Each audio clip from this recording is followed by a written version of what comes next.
Bismillah. Assalamualaikum warahmatullahi wabarakatuh. Waalaikumsalam warahmatullahi. Alhamdulillah.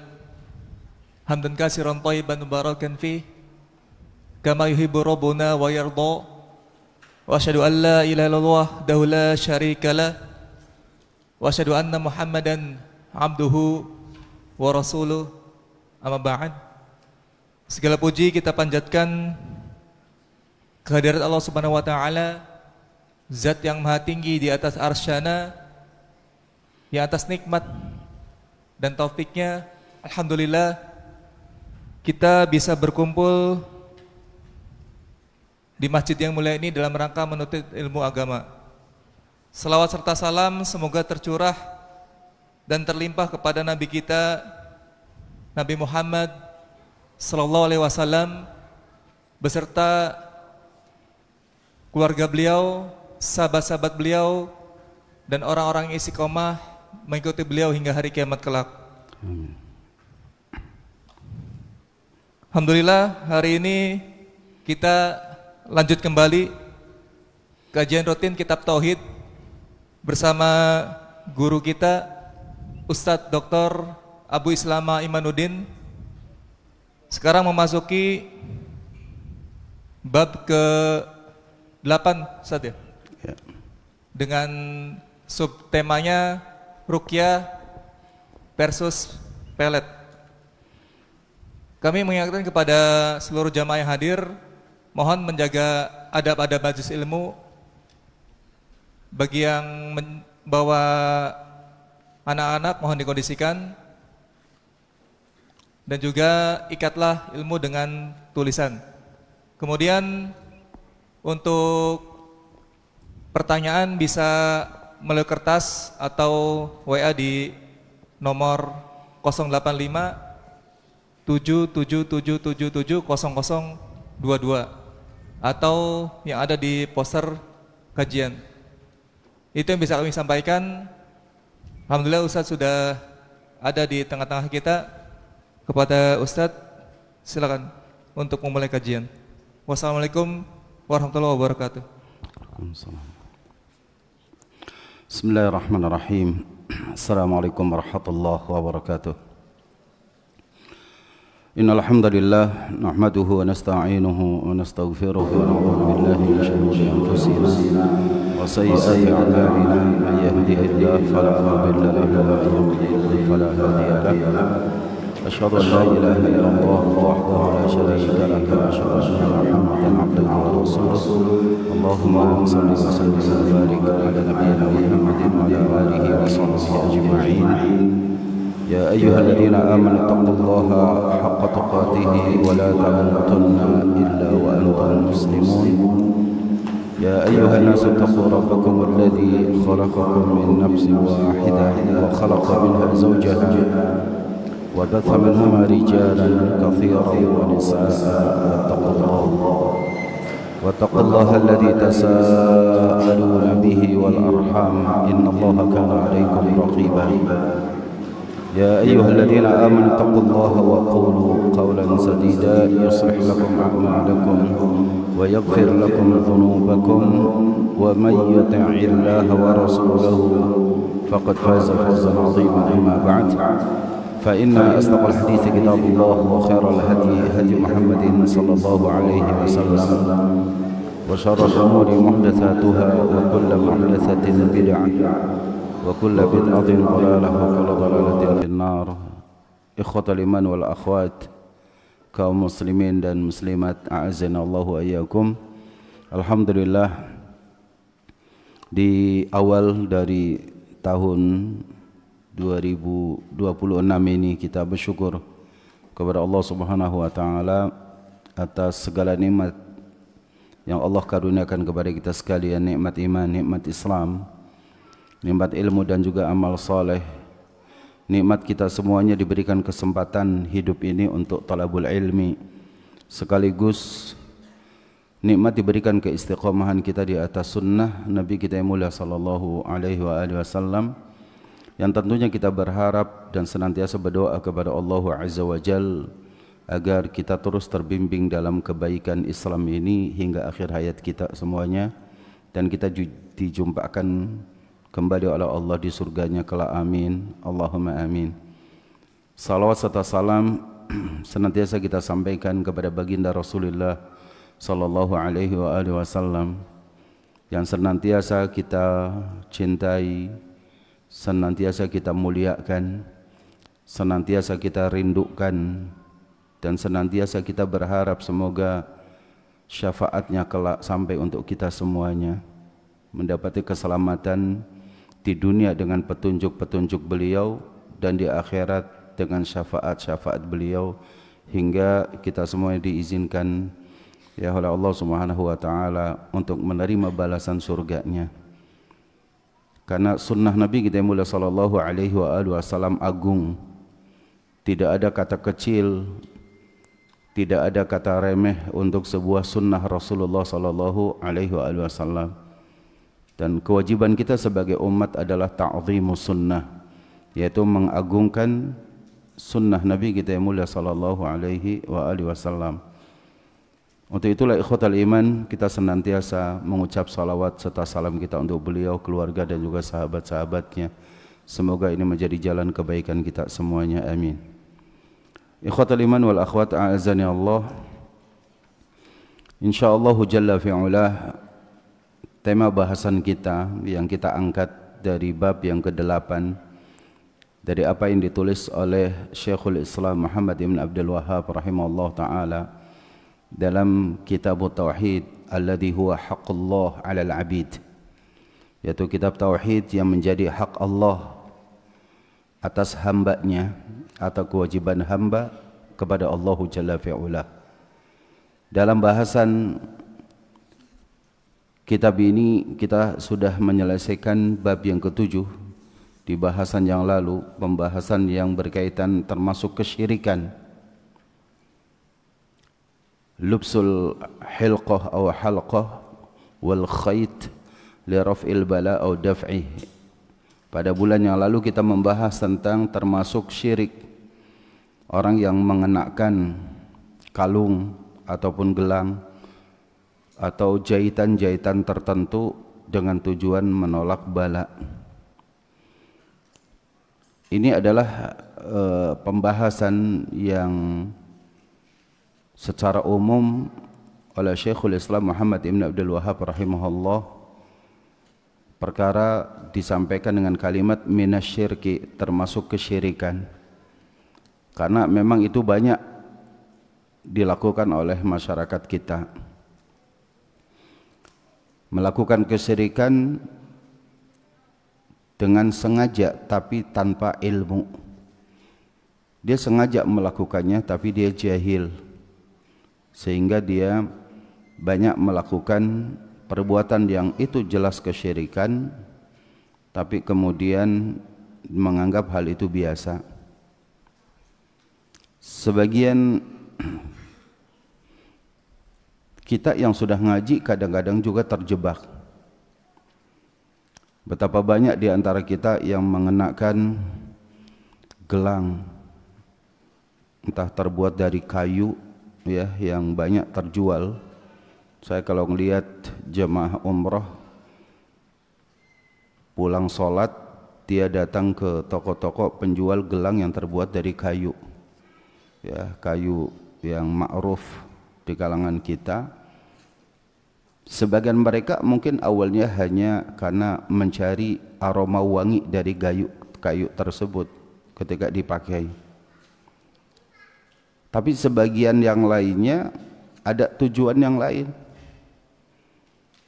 dan dia tidak sungkan untuk membeli meskipun tawarannya cukup mahal dari orang tersebut.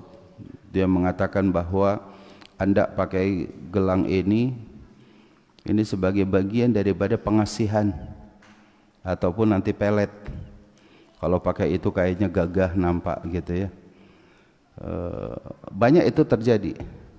Padahal sebagian kita itu sudah ngaji. Padahal kalau kita dapati, adakah para sahabat ridwanullahi alaihim ajma'in yang mengenakan gelang ya. Kalau cincin iya. Nabi kita mulia sallallahu alaihi wasallam mengenakan cincin. Dan dijelaskan dalam Sahih Al-Bukhari, Al-Imam Al-Bukhari membawakan satu bab tentang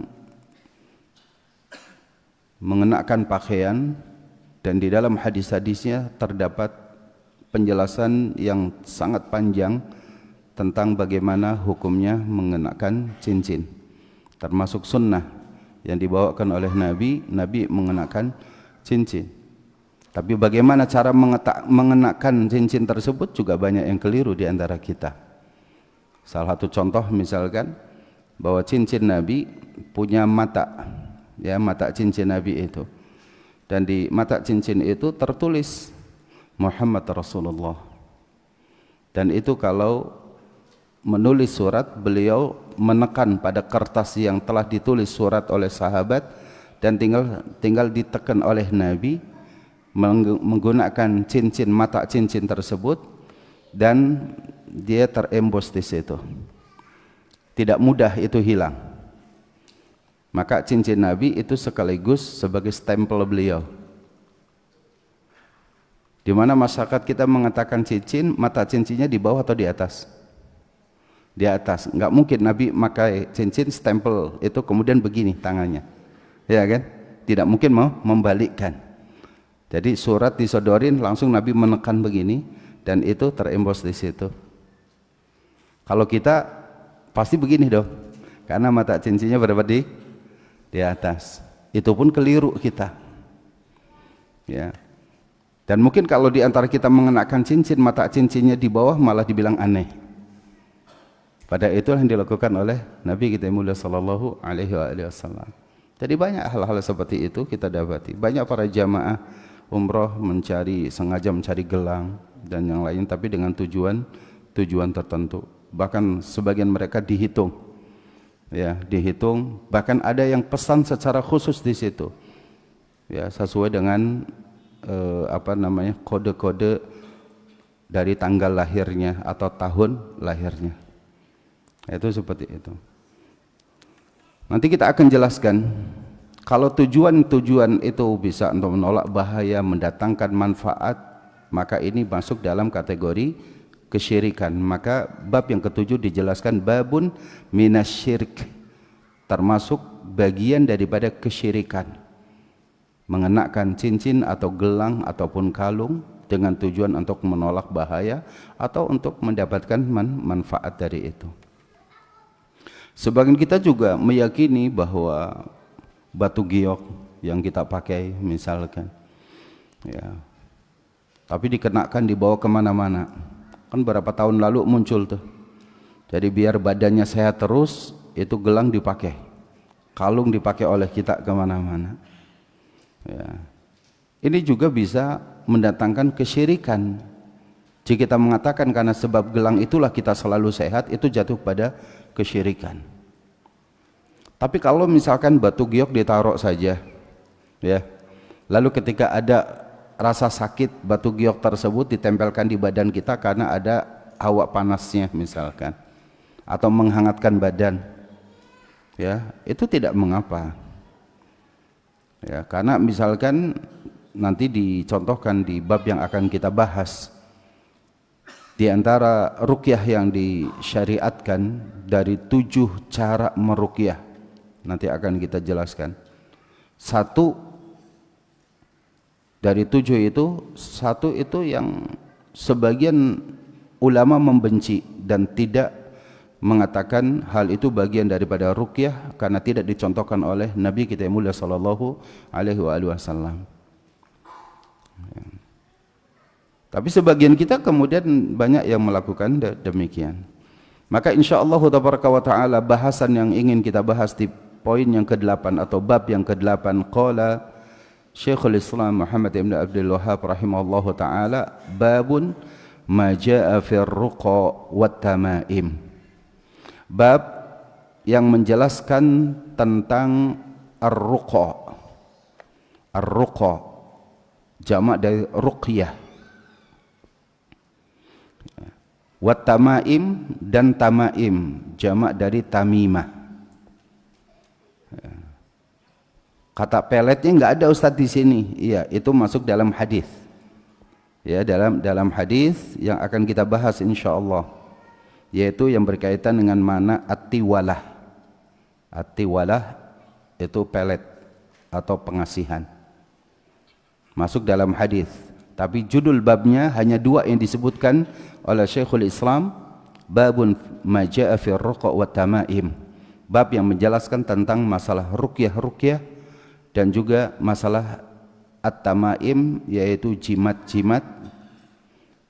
Di dalamnya nanti ada at-tiwalah, yaitu pelet. Nah, ikhwatal iman a'azani Allah wa iyyakum ajma'in. Kenapa dalam bab ini Syekhul Islam tidak mengawali dengan kalimat seperti yang pada bab yang ke-7, yaitu babun minasyirki? Kenapa tidak ada kalimat minasyirki di bab yang ke-8? Padahal ada kesamaan bahasan, nanti hadisnya juga ada kesamaan di situ. Kenapa tidak dikatakan babun minasyirki ma jaa fi ar-ruqa atau babun minasyirki ma jaa fi ar-ruqa wa tamaim?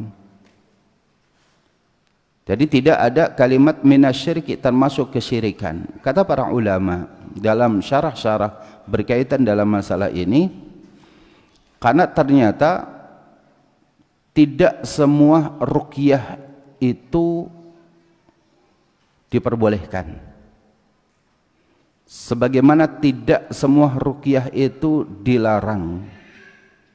Maka penjelasan mengenai ruqyah ini harus hati-hati. Ketidaktahuan kita tentang masalah ruqyah bisa menyebabkan jatuh kepada kesyirikan atau ghulu dalam masalah ruqyah, sikap kita berlebih-lebihan dalam masalah ruqyah, sehingga itu membahayakan kita.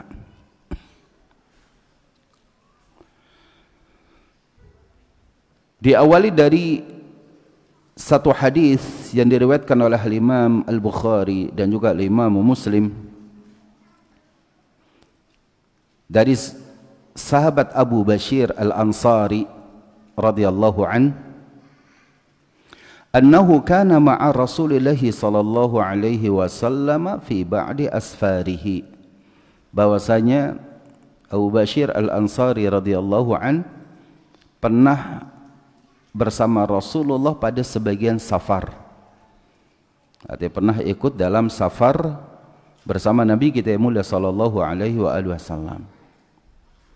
Fa arsala rasulan, lalu Nabi mengutus seseorang untuk menjelaskan kepada sahabat yang ada, untuk mengatakan kepada mereka yang dalam safarnya membawa unta-untanya mereka. Kata Nabi kepada mereka, alla yabqayanna fi raqabati ba'irin, tidaklah diperbolehkan membiarkan pada leher unta qiladatun min watar. Qiladah yaitu kalung, min watarin, yang kalung itu terbuat dari tali busur panah, itu namanya watar. Tidaklah diperbolehkan untuk membiarkan pada lehernya unta kalian satu kalung yang terbuat dari watar, yaitu dari tali busur panah. Au qiladatun, atau membiarkan kalung itu ada, tidak ada kalimat watarnya, menunjukkan ada 2 di sini hal yang dibahas oleh Nabi kita yang mulia sallallahu alaihi wasallam. Yang pertama, tali busur dari anak panah itu dianggap oleh sebagian masyarakat jahiliyah itu memiliki keutamaan. Mungkin pernah ikut ya tali busur itu dalam sebuah peperangan, mungkin pernah melesatkan anak panah itu sampai banyak membunuh musuh Islam, sehingga memiliki keutamaan dan lain-lain. Sehingga ketika tidak lagi dipakai, maka tali busur itu dianggap memiliki keutamaan. Itulah yang kemudian diikatkan kembali, disambung-sambung untuk menjadi kalung yang, atau menjadi satu ikatan yang dikalungkan di leher unta tersebut atau kuda ataupun binatang apa saja. Au qiladatun, atau kalung dalam bentuk apapun. Jadi kalau yang pertama ini khusus, yang kedua kalung secara umum. Menunjukkan pada sebagian kita mengalungkan kalung kepada binatang-binatang kita dengan tujuan, nah ini, dengan tujuan raf'il bala, menolak musibah, menolak bencana, au jalbil masalih, untuk mendatangkan kemaslahatan. Kalung itu dianggap untuk daf'ul bala atau jalbil maslahah, jalbil manfaah, menolak bahaya atau mendatangkan manfaat. Seperti tadi kita mengenakan kalung batu giok misalkan, dianggap itu jalbul manfaah, bisa mendatangkan manfaat kesehatan, kadang juga terjaga dari fitnah dan macam-macamnya. Kata Nabi, jangan biarkan ada kalung pada leher unta tersebut atau yang terbuat dari tali busur anak panah atau tali busur panah, ataupun ya kalung apa saja terbuat dari apa namanya rantai, terbuat dari apa namanya kain yang diikat-ikatkan atau yang dilipat-lipat seperti itu, seperti yang untuk anak-anak kecil kita tuh kalau baru lahir, khususnya di sebagian masyarakat Jawa, nggak tahu di masyarakat Sunda seperti apa ya. Jangan biarkan itu ada, illa kecuali quti'at, harus dipotong ya, artinya apa, diputuskan. Jangan biarkan itu ada. Nah, ikhwatul iman a'azzanallahu wa iyyakum, sebagian masalah yang terjadi di sini menganggap bahwa kalung sebelum dipasang itu sudah diberikan jampi-jampi. Itulah yang disebut dengan tamaim, tamimah atau azaim, yang disebut azimat atau kita nyebut jimat ya. Sebenarnya kalau talinya saja itu nggak ada masalah ya kan. Tali mau dari rantai, mau dari tambang, dari apa, itu nggak ada masalah. Tadi jangan sampai kemudian setelah ngaji ini semua kalung ya, padahal itu untuk ngikat agar tidak lari gitu ya. Wah, karena ini ada kajian hari ini jadi sapi kita nggak diikat ya, kerbau nggak diikat. Kenapa? Tadi saya habis ngaji.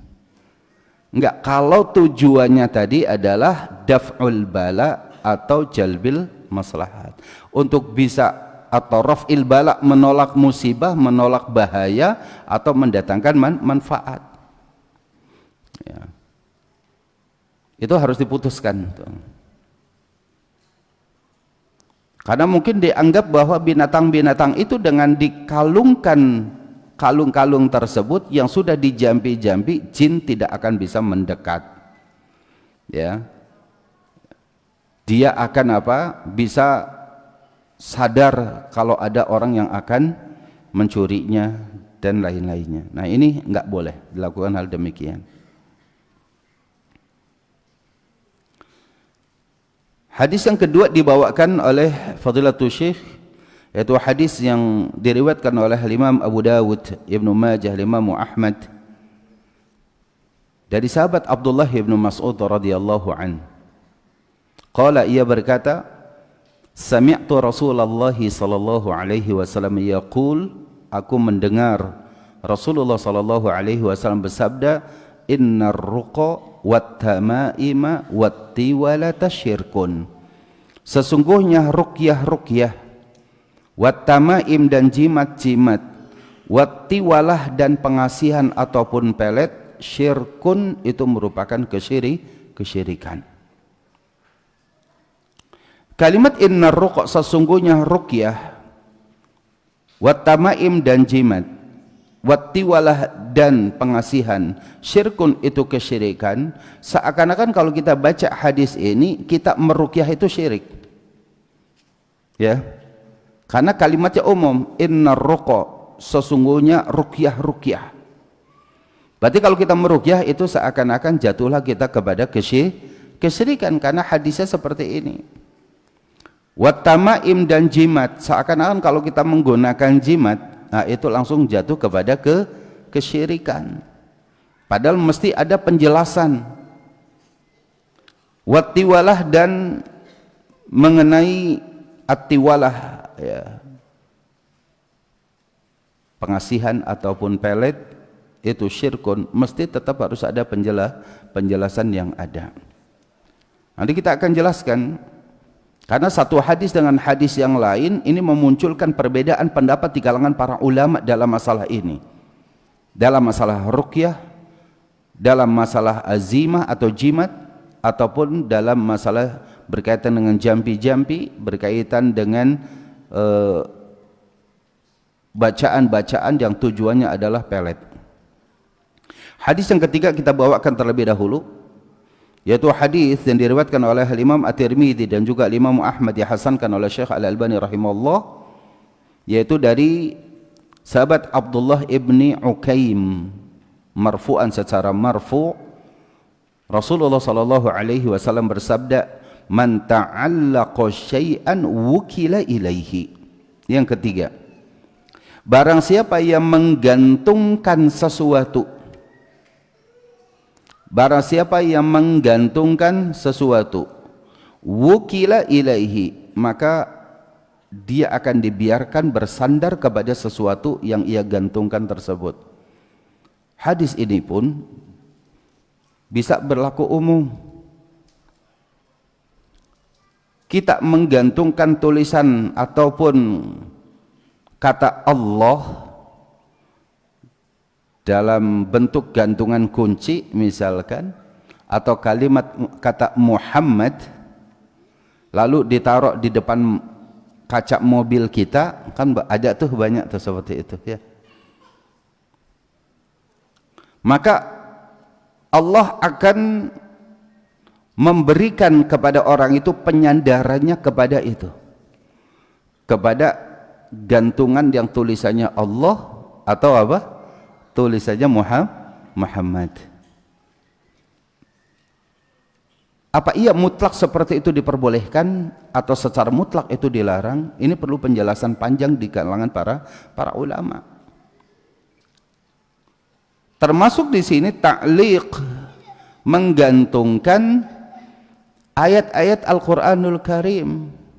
Antum gantungkan dalam frame gitu ya. Dituliskan di situ ayat kursi, ditaruh di dinding rumah kita. Atau mungkin ada kalimat misalkan di masjid itu Allah, kalimat Muhammad gitu ya. Seperti di rumah pun sama. Ada ya figure ya atau apa tuh? Frame gitu tadi, ayat kursi. Bahkan sebagian kita nggak puas hanya dengan ayat kursi. 30 juz Al-Quran. Ada betul? Ada tuh. 30 juz Al-Quran itu dalam frame yang besar, Al-Qurannya kecil-kecil ayatnya, yang nggak bisa baca kecuali pakai Microsoft begini. Kalau kita tanya, ini untuk apa? Sebagian orang jahil hanya mengatakan, ya hiasan saja. Sebagian yang lain, yang awam, dia mengatakan, kalau surat Yasin saja punya keutamaan, kata dia, surat Al-Waqiah punya keutamaan, gimana kalau 30 juz Al-Quran sekaligus? Rumah akan terjaga, tidak akan ada maling masuk, tidak akan ada jin masuk, dan macam-macamnya. Jadi kalau misalkan Al-Fatihah saja itu luar biasa, gimana kalau 30 juz? Maka sekaligus tuh, harga mahal gak ada masalah, yang penting rumah terjaga. Nah, Bagaimana pandangan para ulama terhadap seperti ini? Kalau berdasarkan hadis Abdullah ibn Ukaim radhiyallahu an, man ta'allaqa syai'an wukila ilaih, siapa yang menggantungkan sesuatu maka Allah akan jadikan sesuatu itu, seseorang itu bergantung kepada sesuatu yang digantungkan tadi. Seakan-akan Allah katakan, saya berlepas diri dari orang itu, silakan minta pengamanan, perlindungan ya dari sesuatu yang digantungkan tersebut. Nah, ikhwatal iman a'azani Allah, sebelum kita ya melanjutkan bahasan, di sini dikatakan agar tidak salah memahami kita asal tentang masalah ar-ruqyah, at-tamimah dan juga at-tiwalah, bahwa ruqyah itu adalah kalimat-kalimat yang terbaca, kalimat-kalimat yang terbaca yang memiliki tujuan, kalimat-kalimat yang terbaca yang memiliki tujuan mendatangkan manfaat atau menolak bahaya. Ini asalnya kalimat yang terbaca, terucap oleh kita. Dari definisi ini kita bisa pahami, ada yang ruqyah itu masyru'ah, disyariatkan, ada yang ruqyah itu syirkiyah, jatuh kepada kesyirikan. Karena tidak semua yang terbaca oleh kita itu terlarang, sebagaimana tidak semua yang terbaca oleh kita itu diperbolehkan. Maka ruqyah allati tusamma al-azaim, kata beliau, khusus minha ad-dalil, ketika dikhususkan kepadanya berdasarkan dalil yang diperbolehkan oleh Al-Quran ataupun oleh sunnah Nabi kita yang mulia sallallahu alaihi wasallam, ma khala minasyirki, yang kosong dari kesyirikan, maka hal itu boleh. Hal itu boleh. Itu ruqyah, kalimat yang terbaca untuk mendatangkan manfaat atau dia menolak bahaya. Kalau kosong dari nilai-nilai kesyirikan, perbuatan-perbuatan syirik, kata-kata yang syirik, maka hukum asalnya ruqyah itu diperbolehkan. Nah, kalimat atau kata-kata tersebut, dhawabitnya bagaimana ketentuannya? Sebagian para ulama menjelaskan bahwa ruqyah yang disyariatkan itu yang paling utama diambil dari ayat-ayat Al-Quranul Karim dan juga hadis-hadis Nabi kita yang mulia sallallahu alaihi wa alihi wasallam, atau doa-doanya para sahabat. Itu diperbolehkan. Ketika ada kalimat yang terucap oleh seorang peruqyah dan diambil dari ayat-ayat Al-Quranul Karim, diambil dari hadis-hadis Nabi kita yang mulia sallallahu alaihi wasallam, diambil dari perkataan atau doa yang dipanjatkan oleh para sahabat, dan difahami maknanya secara jelas, itu ketentuan ruqyah. Saya ulang, ketentuan ruqyah yang disyariatkan adalah kalimatnya terambil dari Al-Quran, terambil dari sunnah Nabi, terambil dari perkataan doa para sahabat yang bisa difahami dengan mudah oleh setiap yang mendengarkannya, oleh yang setiap mendengarkannya. Jadi orang mendengar itu gampang memahaminya, mencernanya itu mudah. Itu ruqyah yang diperbolehkan. Adapun ruqyah yang diambil tidak dari Al-Quran, tidak diambil dari sunnah, tidak diambil dari doa-doa para sahabat, tapi hanya berdasarkan pengalaman-pengalaman pribadi, dan kalimatnya tidak bisa difahami kecuali oleh dia. Yakinlah bahwa itu bagian daripada jampi-jampi yang terlarang. Bagian jampi-jampi yang terlarang, dan sebagiannya jatuh kepada kesyirikan. Ini berkaitan masalah ruqyah. Misalkan contoh, kita diurut oleh orang, ya. Badan kita sakit, lalu kemudian diurut. Pengurutnya dia membacakan sesuatu. Sedikit terdengar oleh kita, lalu kita katakan, "Pak, itu ngucapin apa tadi, Pak?" Gitu. Kalau dia ngucapin Bismillahirrahmanirrahim kan jelas. Lalu kita tanya, "Bapak ngucapin apa?" Seorang peruqyah, seorang ibu yang mengurut misalkan akhwat, lalu kemudian dia ngucapin qomat kamit, kalimat-kalimat tertentu yang kita sendiri tidak bisa mencernanya. Kalimat apa? Mungkin dia dengan bahasanya, tapi kita pun dengan bahasa itu nggak faham. Karena nanti sebagian daripada jampi-jampi itu dengan bahasa yang tidak semua orang itu faham. Apalagi misalkan bahasa daerah yang digunakan dan yang mengucapkannya orang yang mungkin bisa dikatakan orang yang sudah hidupnya 40 tahun sebelum kita. Ya, dia sudah lanjut dan kalimat itu hanya difahami oleh mereka. Nah, ini harus diwaspadai oleh kita. Jangan sampai kemudian badan kita yang tadinya pegal-pegal lalu setelah diurut itu selesai, kita meyakini ini berkat ucapan yang tadi dia ucapkan. Ini bisa jatuh juga kepada kesyirikan. Kalau kita mau murni saja, ada ilmu yang secara murni bisa dipelajari untuk kesehatan tubuh, ya, totok punggung, totok wajah misalkan, menghilangkan kerutan pada wajah harus diurut begini dan yang lain-lainnya, ya. Atau misalkan dengan akupuntur yang berkaitan dengan peredaran darah misalkan, ya. Dan cukup diawali dengan bismillah, kalimat yang mudah difahami oleh kita sebagai seorang muslim, atau dengan doa-doa yang memang, ya, diajarkan oleh Nabi. Allahumma shfi anta syafi syifaan la yughadiru saqama misalkan, ya. Itu kalimat yang ma'ruf dari doa.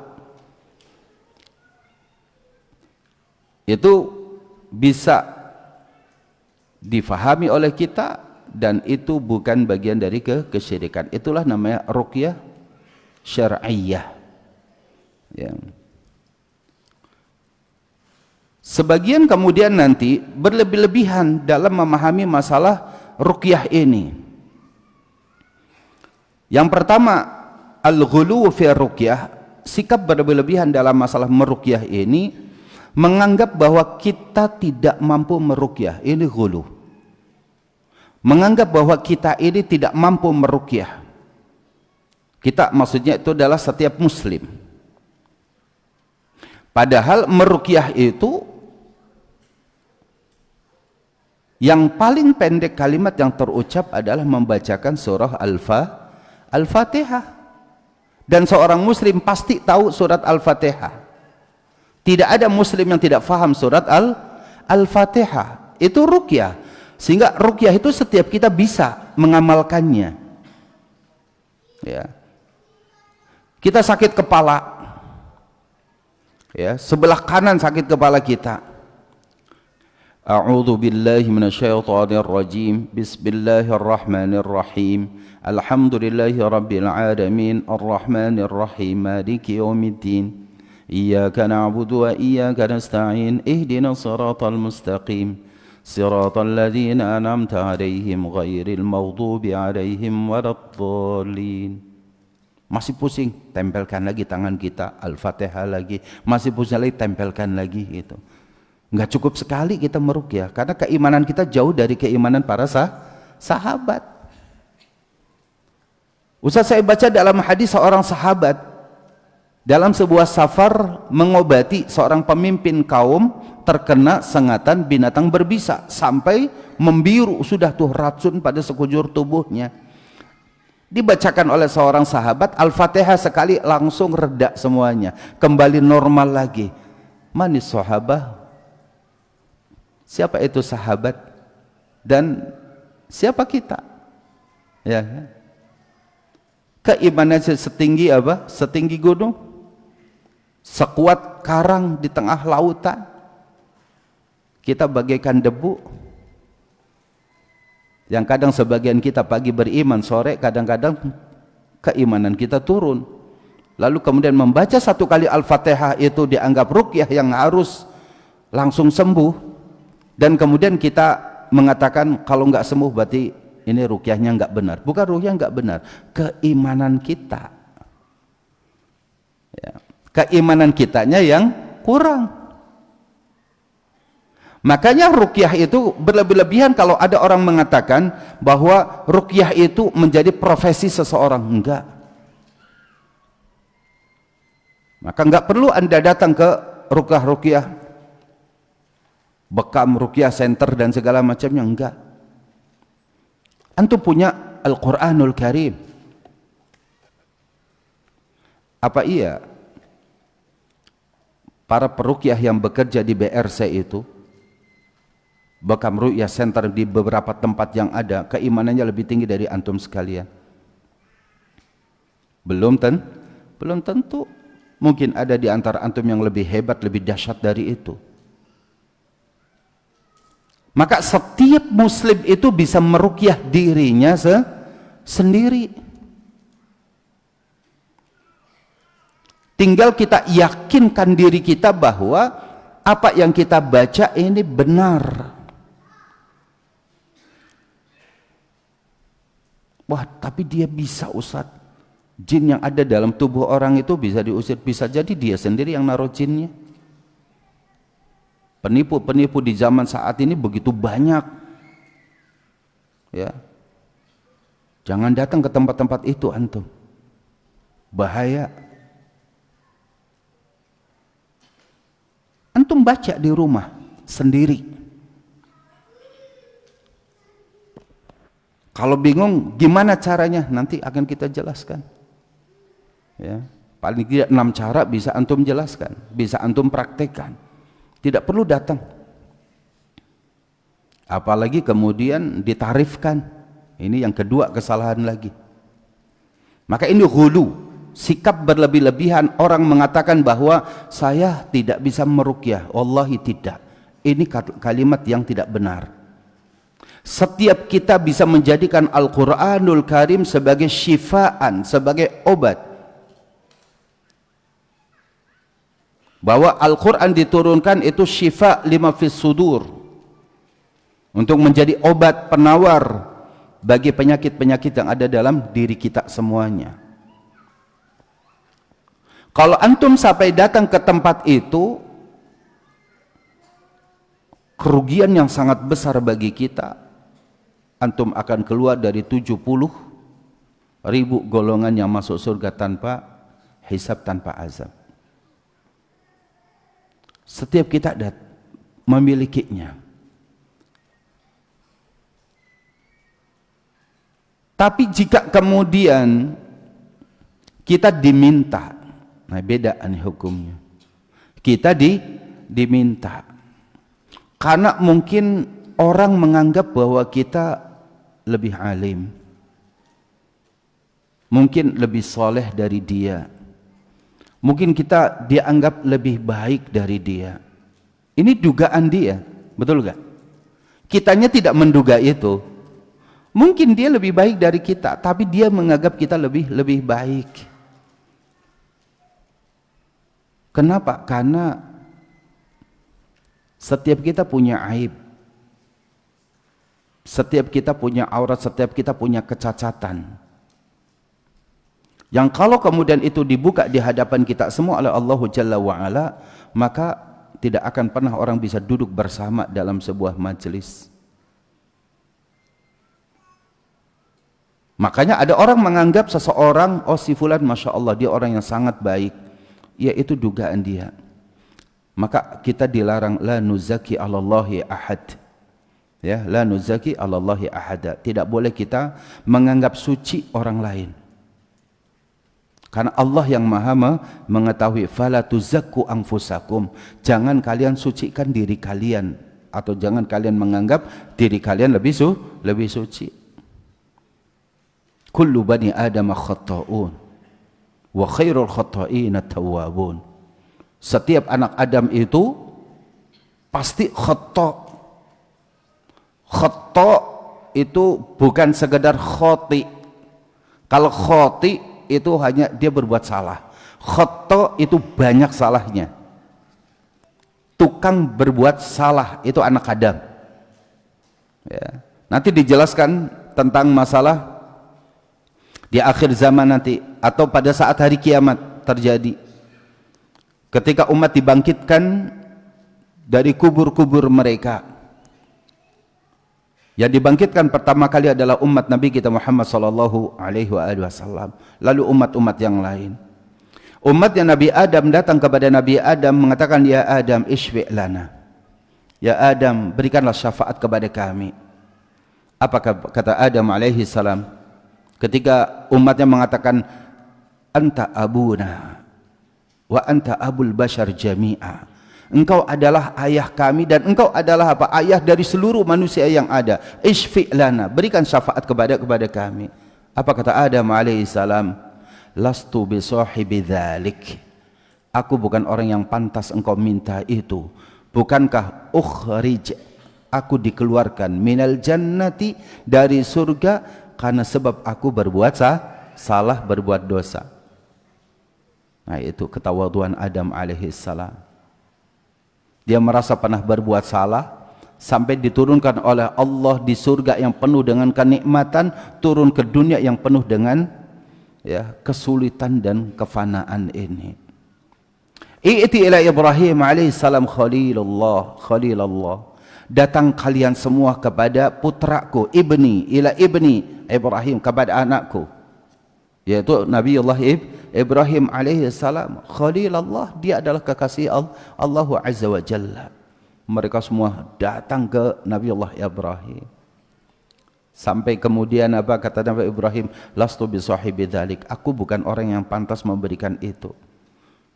Kenapa? Karena aku pun pernah berbohong 4 kali dalam hidupku. Aku pernah berbohong 4 kali dalam hidupku. Aku enggak pantas untuk memberikan syafaat kepada kalian. I'ti ila Musa, datang kepada Nabi Musa. Ketika suruh datang kepada Nabi Musa mengatakan, lastu bi sahibi dzalik, aku bukan orang yang pantas itu. Anda tahu, Allah Subhanahu wa taala, dia punya kedudukan. Tapi kata Isa, lastu bi sahibi dzalik, i'ti ila Muhammad. Aku tidak punya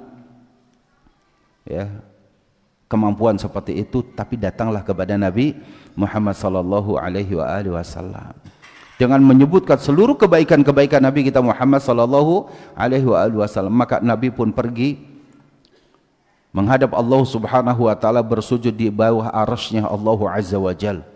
Lalu Allah mengatakan, dari atas arasy-Nya Allah mengatakan, irfa' ra'sak, angkat kepalamu wahai Muhammad, wasal tu'ta, mintalah kamu akan diberi. Maka Rasul sallallahu alaihi wasallam mengangkat kepalanya, bangkit dari sujudnya, dan dia meminta agar bisa diberikan syafaat, agar dia bisa banyak menolong umat-umat yang akan menghadapi urusan kiamat yang luar biasa. Nah, ikhwatul iman a'azani Allah, apa yang disampaikan oleh Nabi kita yang mulia sallallahu alaihi wasallam inilah yang kemudian kita saat ini dituntut untuk bisa menjalani setiap kehidupan kita, termasuk dalam masalah ruqyah, itu harus diambil dari beliau sallallahu alaihi wasallam. Tidak ada kalimat ruqyah yang terindah yang bisa menyembuhkan berbagai macam penyakit kita kecuali dari Al-Quranul Karim dan dari hadis-hadis Nabi kita yang mulia sallallahu alaihi wasallam, dari perkataan para sahabat yang mereka hadir di majelisnya Nabi, orang yang hatinya paling baik setelah nabinya. Maka jangan percaya kepada pengobatan-pengobatan yang banyak bermunculan saat ini, yang kadang-kadang apa yang dia ucapkan tidak jelas apa maksudnya. Nah, ini dalam masalah ruqyah. Sebagian para ulama meruqyah dengan kalimat-kalimat tertentu tapi mudah difahami, misalkan dengan terjemahan-terjemahan ayatnya, terjemahan-terjemahan hadisnya, tapi dengan ungkapan-ungkapan kalimat yang mudah difahami. Misalkan ada orang datang sakit kepada kita, lalu kemudian bismillah, ya Allah, hamba-Mu dalam keadaan sakit, aku diminta menjadi wasilah untuk berdoa kepadamu. Aku sendiri tidak memiliki kemampuan itu. Aku pendosa, aku yang banyak salah. Tapi aku mohon kepadamu ya Allah, apa yang si fulan ini menduga bahwa aku orang yang baik dan semoga engkau menutupi aibku, aku mohon sembuhkanlah ya Allah si fulan ini. Kalimatnya mudah nggak difahami? Mudah. Setiap orang bisa memahaminya. Itu boleh. Tapi kalau dia datang banyak orang kepada kita saat itu, bismillah, gitu ya. Udah. Apa yang dia baca? Nggak ngerti kita.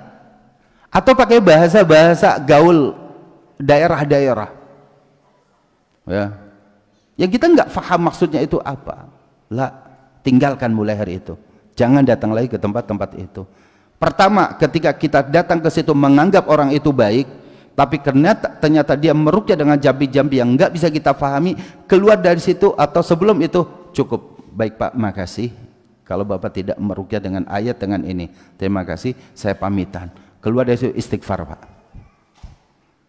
Karena kita datang ke tempat yang salah. Gitu. Jadi orang sekarang kalau meruqyah itu, antum bisa bayangkan, dia sama dengan antum sekalian. Tidak ada yang bisa mengobati berbagai macam penyakit kita kecuali Allah Jalla fi'ula. Allah yang punya ayat-ayat, yang punya kalamnya. Nabi kita mulia sallallahu alaihi wasallam punya sabdanya, punya doa-doanya, itu yang kita ambil. Tinggal antum yakin atau tidak. Karena secara medis saja ada penyakit orang cukup melihat dokternya aja udah sembuh. Ya, anak kecil nih dia sakit. Nah, ayo kita berobat gitu. Di mana itu dokter itu? Dokternya baik, masya Allah gitu. Dia datang ke situ ngeliat dokternya, alhamdulillah udah seger. Pas mau disuntik nggak jadi, karena udah sembuh duluan. Secara aspek psikologis ada orang-orang seperti itu gitu. Ya.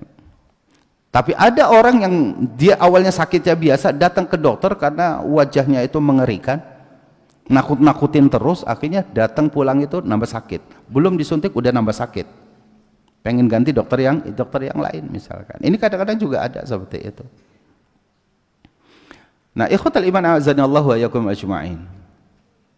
Ketika kita berbicara mengenai ruqyah, maka harus dipahami tidak semua ruqyah itu terlarang, tapi tidak semua ruqyah itu diperbolehkan. Ruqyah yang diambil dari ayat Al-Quran, diambil dari hadis-hadis Rasul, ya, diambil dari doa-doa para sahabat ridwanullahi alaihim ajma'in. Kenapa para sahabat itu seakan-akan maksum? Enggak. Kita tetap mengatakan yang maksum adalah baginda Rasulullah sallallahu alaihi wasallam. Tapi berdasarkan pendapat para ulama, seluruh sahabat adalah orang-orang yang adil. Kullus sahabati udul. Seluruh para sahabat itu orang-orang yang adil, orang-orang yang Islamnya insya Allah benar, insya Allah pemahamannya tidak melenceng dari pemahaman Nabi yang mulia sallallahu alaihi wasallam. Sisi pribadi masing-masingnya mungkin ada, secara manusiawi kita dapati, akan tetapi secara keseluruhan para sahabat Allah telah ridhoi perjalanan hidup mereka. radhiyallahu anhum wa radu'an dzalika liman khasyiya rabbah. Itu para sahabat.